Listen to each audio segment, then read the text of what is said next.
Bismillahirrahmanirrahim. Assalamualaikum warahmatullahi wabarakatuh. Salam sejahtera untuk anak-anakku semuanya, khususnya kelas 12 ya, baik akuntansi, farmasi, dan juga TKJ.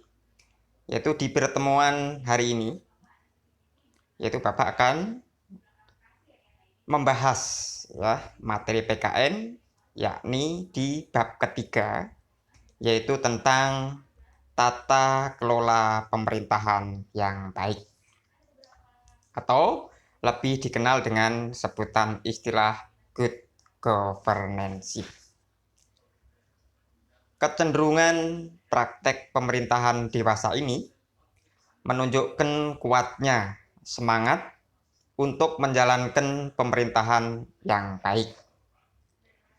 Kecenderungan ini didorong oleh semakin derasnya tuntutan demokrasi, transparansi, dan penghormatan terhadap hak asasi manusia, yang di dalamnya termasuk hak memperoleh informasi yang benar. Praktek pemerintahan yang baik mensyaratkan bahwa pengelolaan dan keputusan manajemen publik harus dilakukan secara terbuka dengan ruang partisipasi sebesar-besarnya bagi masyarakat. Pembahasan ini adalah menyangkut tentang A. Hakikat tata kelola pemerintahan yang baik, yang mencakup tentang 1. Yakni definisi tata kelola pemerintahan yang baik. Istilah good and clean governance merupakan wacana baru dalam kosakata ilmu politik dan muncul pada awal tahun 1990-an.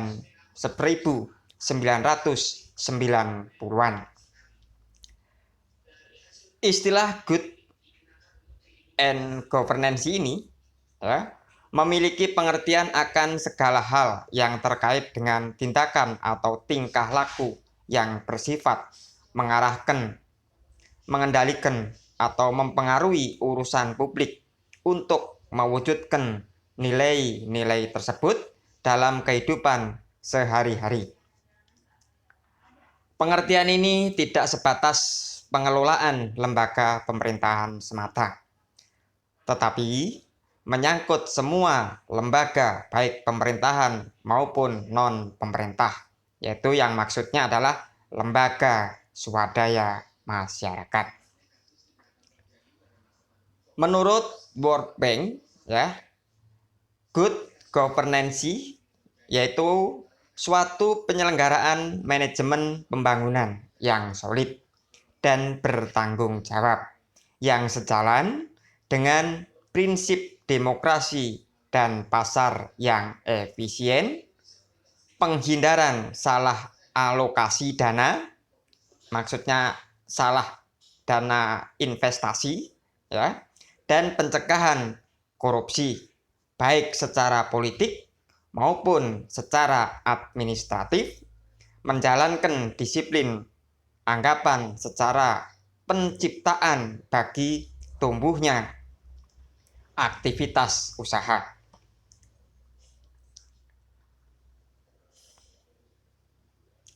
Tata kelola pemerintahan yang baik merupakan konsep yang akhir-akhir ini banyak dibahas dalam ilmu politik dan administrasi publik, terutama dalam hubungannya dengan demokrasi, masyarakat sipil, partisipasi rakyat, hak asasi manusia, dan pembangunan masyarakat secara berkelanjutan.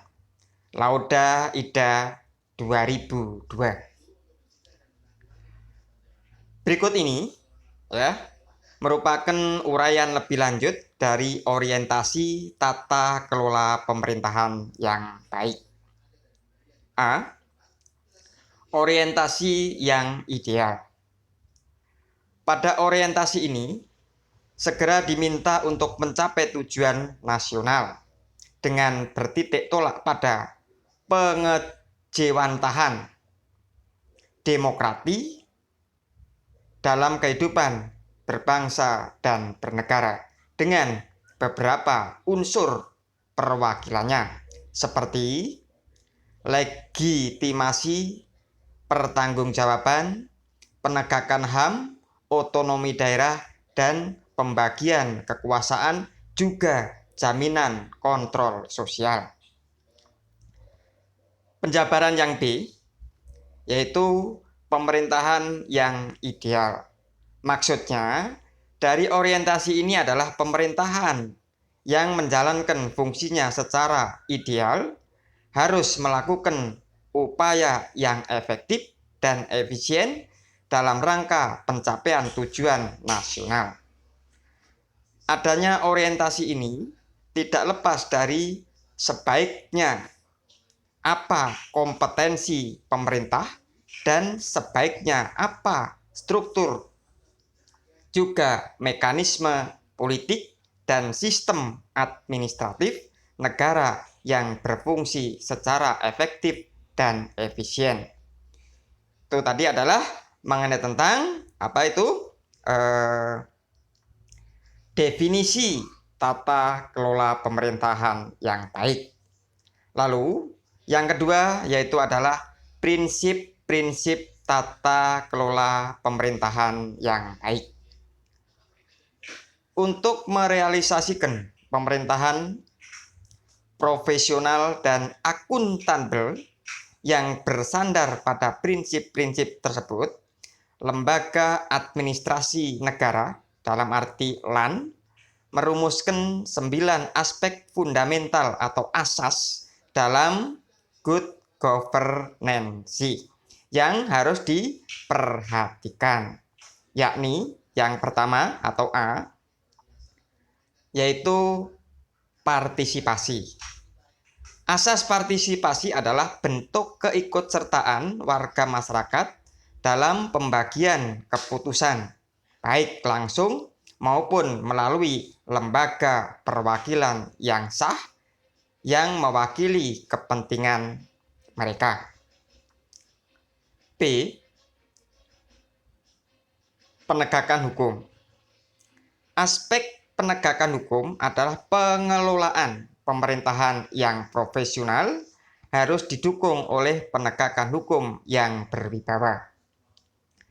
Sehubungan dengan hal tersebut, realisasi wujud daripada good and clean governance di sini harus diimbangi dengan komitmen pemerintahan yang menegakkan hukum yang mengandung unsur-unsur diantaranya adalah meliputi 1.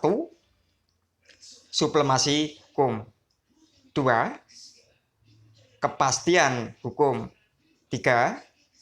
Hukum yang responsif, 4. Penegakan hukum yang konsisten dan non-diskriminatif. Sedangkan yang kelima yaitu independensi peradilan. Itu tadi mengenai tentang penegakan hukum. Lalu yang C yaitu mengenai tentang transparansi. Asas transparansi adalah unsur lain yang menopang terwujudnya good and clean governance. Akibat tidak adanya prinsip transparansi ini, Indonesia telah terjerembab ke dalam kubangan korupsi yang sangat parah. Dalam pengelolaan negara terdapat 8 unsur yang harus dilakukan secara transparan, yakni 1. Penetapan posisi jabatan atau kedudukan. Lalu yang kedua, kekayaan pejabat publik. 3. Pemberian penghargaan. 4. Penetapan kebijakan yang terkait dengan pencerahan kehidupan. 5. Kesehatan. 6. Moralitas para pejabat dan aparatur pelayanan publik. 7. Keamanan. Dan yang kedelapan, kebijakan strategis untuk pencerahan kehidupan masyarakat.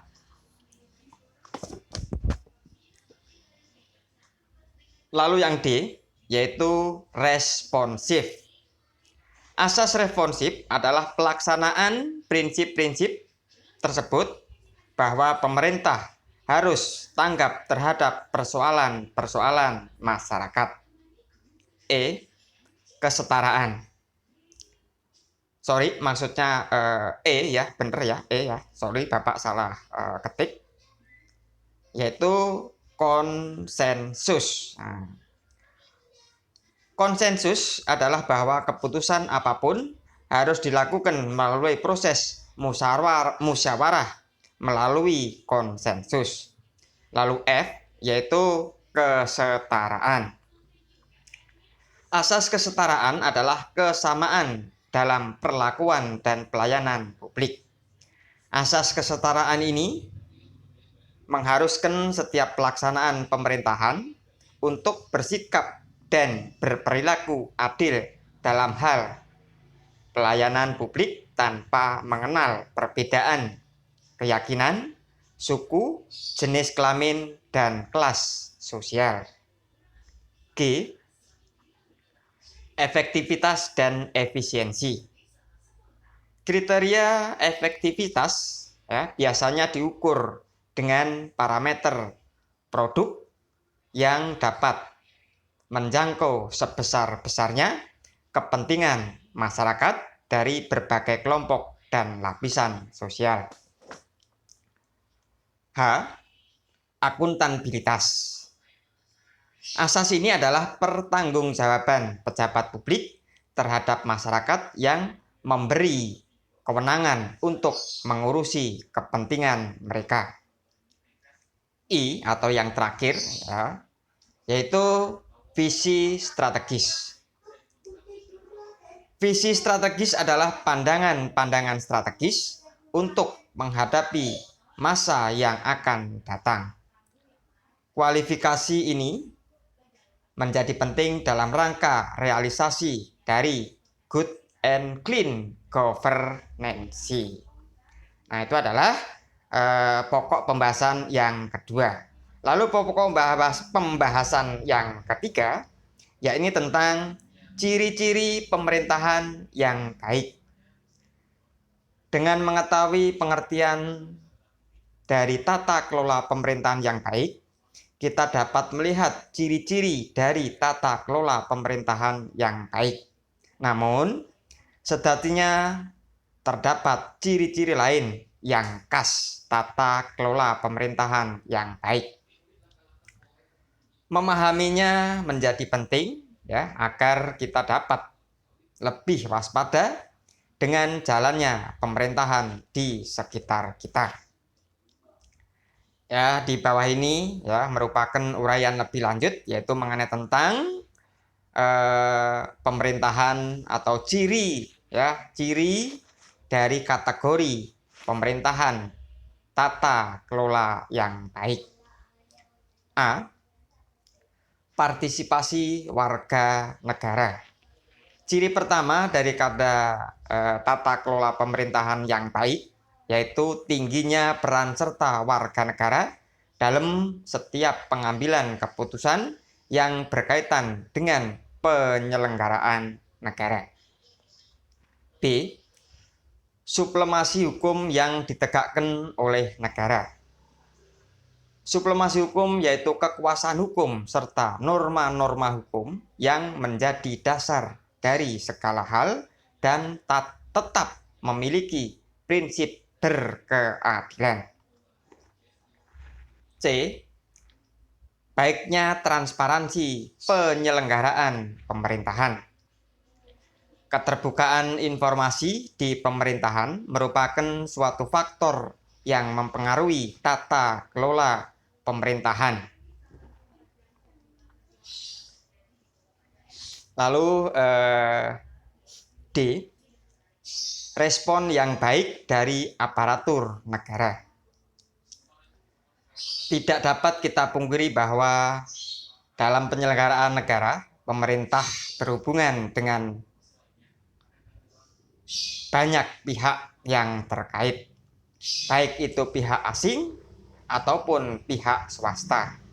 Dalam hal ya, ekonomi ataupun organisasi non pemerintahan, yaitu semacam atau seperti LSM, yaitu lembaga swadaya masyarakat. E. Pengalokasian sumber daya negara yang baik. Sumber daya yang dimaksud dalam tulisan atau pembelajaran ini ya dapat berupa sumber daya manusia, baik rakyat maupun aparatur negara. Selain itu, sumber daya alam dan budaya juga termasuk harta yang dimiliki oleh suatu negara. F. Pertanggungjawaban pemerintahan yang jelas. Dalam pelaksanaannya, ya, tugasnya untuk menjalankan pemerintahan maksudnya bukan pemerintah. Saya ulangi lagi, dalam melaksanakan tugasnya untuk menjalankan pemerintahan, maka pemerintah harus rutin untuk memberikan laporan pertanggungjawabannya untuk selanjutnya dievaluasi oleh rakyat atau secara lebih yaitu khususnya oleh DPR. G. Memiliki visi pembangunan yang luas. Salah satu ciri tata kelola pemerintahan yang baik adalah sistem pemerintahan tersebut memiliki visi pembangunan negara yang luas. Yang dimaksud dengan pembangunan negara yang luas sendiri yaitu suatu tujuan pembangunan dipertimbangkan secara matang dan mendalam serta mempertimbangkan aspek kemajuan zaman dalam menentukan tujuan pembangunan tersebut. H. Tingginya orientasi terhadap tujuan bersama. Suatu negara ya dengan tata kelola pemerintahan yang baik akan memiliki orientasi yang tinggi untuk kepentingan bersama. Tata kelola pemerintahan harus dapat menjadi sarana dari kepentingan yang berbeda agar diperoleh pilihan yang berkeadilan dan menuju kepentingan bersama. Nah, mungkin mengenai tentang penyampaian materi ya, video kali ini Bapak cukupkan sekian, dan kalian yaitu selain itu yaitu tetap absen di kelas ya, serta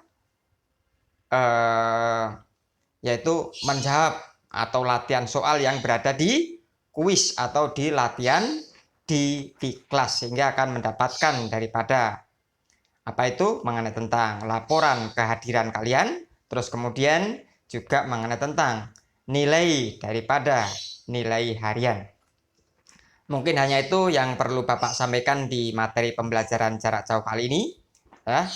Tetapi kalian akan lebih jelasnya lagi, yaitu kalian bisa membuka di bab ketiga, yaitu di halaman 41.